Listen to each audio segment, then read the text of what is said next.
बिस्मिल्लाहिर्रहमानिर्रहीम अस्सलामु अलैकुम वरहमतुल्लाहि वबरकातुहू।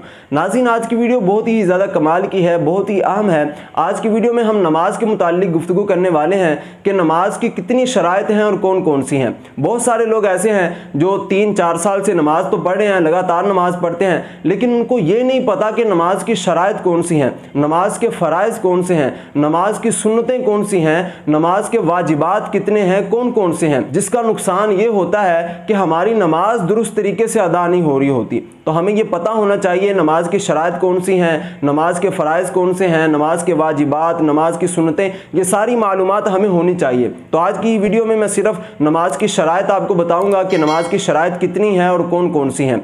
तो नमाज की 6 शराइत हैं। सबसे पहली शर्त तहारत। तहारत कहते हैं कि नमाजी का लिबास, बदन और जिस जगह पर नमाज पढ़ रहा है उस जगह का हर तरह की नजासत से पाक होना, यह तहारत कहलाता है। अगर आपका लिबास नापाक होगा, अगर आपका जिस्म नापाक होगा, या आप जिस जगह पर नमाज पढ़ रहे हैं वो जगह अगर नापाक होगी तो आपकी नमाज नहीं होगी। नमाज के लिए तहारत का होना यह ज़रूरी है। अब दूसरी शर्त कौन सी है? दूसरी शर्त है सत्रे औरत। सत्रे औरत मर्द के लिए अलग है और औरत के लिए अलग है। मर्द के लिए नाभ से लेकर घुटनों तक ये सत्रे औरत है, और औरत के लिए दोनों हाथ, चेहरे की टिकली और दोनों पाँव, मतलब इनके अलावा पूरे का पूरा जिस्म जो है ये छुपा होना नमाज में ये ज़रूरी है। अगर औरत के बाल अगर नमाज के अंदर जाहिर होंगे, बारीक दुपट्टा अगर सर पर लेकर नमाज पढ़ेंगी तो उनकी नमाज नहीं होगी। अगर बाल नज़र आएंगे तो, अगर बाल नज़र नहीं आते, दुपट्टे के साथ अगर छुप जाते हैं तो उस सूरत में नमाज हो जाएगी। तो ये दूसरी शर्त थी सत्रे औरत। अब तीसरी शर्त है इस्तिकबाले किबला।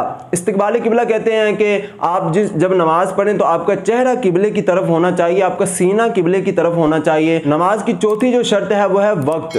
वक्त यानी जो नमाज का वक्त है उसको उसी वक्त में अदा करना, ये शर्त है। अगर आप जोहर का वक्त है और आप जोहर के वक्त में उसी दिन की असर की नमाज अगर आप अदा करेंगे तो आपकी नमाज नहीं होगी। तो ये थी चौथी शर्त। अब पांचवी शर्त है नियत। आप जो भी नमाज पढ़ रहे हैं उस नमाज की आप नियत करें, नियत करना ज़रूरी है। बगैर नियत के अगर आप नमाज पढ़ेंगे तो आपकी नमाज नहीं होगी। अब नियत आप याद रखिएगा, बाज़ लोग समझते हैं कि ज़ुबान से नियत करना ये ज़रूरी है, तो ज़ुबान से नियत करना कोई ज़रूरी नहीं है। नियत कहते हैं दिल के पुख्ता इरादे को। अगर आपके दिल में ये इरादा है कि मैं नमाज पढ़ रहा हूँ तो आपकी नियत काफ़ी है, लेकिन ज़ुबान से दुहराना ये मुस्तहब है। अगर आप ज़ुबान से नहीं भी दुहराते, अगर आप दिल ही दिल में नियत करते हैं कि मैं ज़ोहर की नमाज़ पढ़ रहा हूँ या असर की नमाज़ पढ़ रहा हूँ, मैं फ़र्ज़ अदा कर रहा हूँ, नफिल अदा कर रहा हूँ, सुन्नतें अदा कर रहा हूँ, तो आपकी ये नियत काफ़ी होगी। तो ये थी पाँचवीं शर्त। अब छठी शर्त जो है वह है तकबीर तहरीमा, यानी अल्लाह अकबर कह के अपनी नमाज को शुरू कर लेना, ये तकबीर तहरीमा है। तो ये 6 शराइतें हैं जो नमाज के लिए, यानी नमाज से पहले पाए जाना ये ज़रूरी है। अगर इनमें से कोई एक भी शर्त रह जाएगी